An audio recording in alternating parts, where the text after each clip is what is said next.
Cheese pineapple sandwich spread. Ito yung halos na nababasa ko sa comment box section na nire-request nila after mag-trending yung ating ginawang cheese spread pimiento. Ito kasi yung talagang OG o yung mga original na palaman na homemade talaga na bago pa man mauso yung mga palaman na nabibili natin sa mga grocery, sa supermarket, ito talaga ang original. Kaya naman ang dami talaga nakakamiss nito, especially mga batang 90s. Naaalala talaga nila yung mga panahon na ito talaga yung pinapalaman at ang kapartner ay pansit bihon. Ang lagi ngang shape ng tasty dati kapag ito ang palaman, syempre as usual, triangle. Para sa marap pa ito, syempre nag-atay dito ng cheddar cheese, isang buo, 160 grams. Para naman sa ating mayonnaise, mga 1/2 cup. Syempre huwag kalimutan yung mga pampanasa natin, pepper at asin. At syempre dahil tayo mga Pilipino ay mahihilig sa medyo matatamis na palaman, nag-add ako dito ng konting condensed milk. O diba, ang daling i-prepare, wala pang 30 minutes makakagawa tayo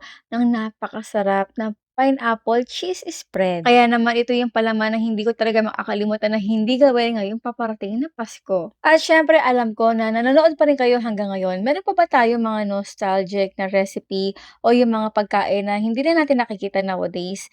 Paki-comment naman sa comment box section para itry kong is-research at gawin natin dito sa ating page.